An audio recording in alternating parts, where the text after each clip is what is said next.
Ladies and gentlemen, we have our finals. Arsenal will be taking on Manchester City in the Carabao Cup finals. Today, Manchester City dispatched Newcastle United 5-1 on aggregate. All fault and blame goes to Eddie Howe, the coach of Newcastle. He was at fault for everything that happened today. Newcastle were down 3 goals in the first half by this Manchester City. Everyone knows that Manchester City is a first half team. Everyone knows. The scouting reports, the coaches, the analytics, everyone knows. You don't allow Manchester City to play in the first half. But what did Eddie Howe do? He allowed Manchester City. I really don't know why he went 3 at the back against Manchester City. For God's sake, you were 2 goals down.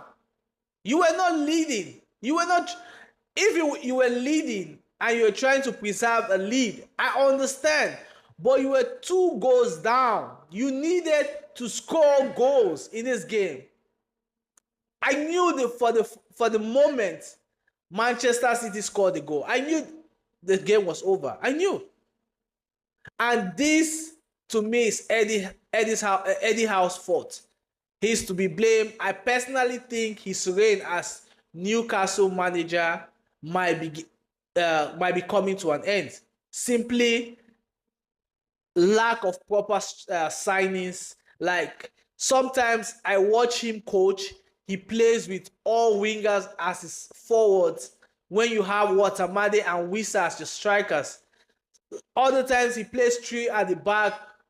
Majority of these players don't even know how to play this formation. Then you play Dambon, who is a left-footed center back, alongside Botman, who is a left-footed center back. You play them as a back three. You were supposed to have a right-footed player in the middle of a back three, not a left-footed player. Then you lose Bruno Guimaraes and Joelinton. And then you just totally collapse.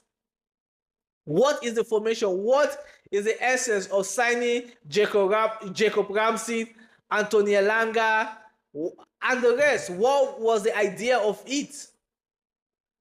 I personally don't see him lasting in this job, and I personally see Newcastle United looking for a new manager after this season.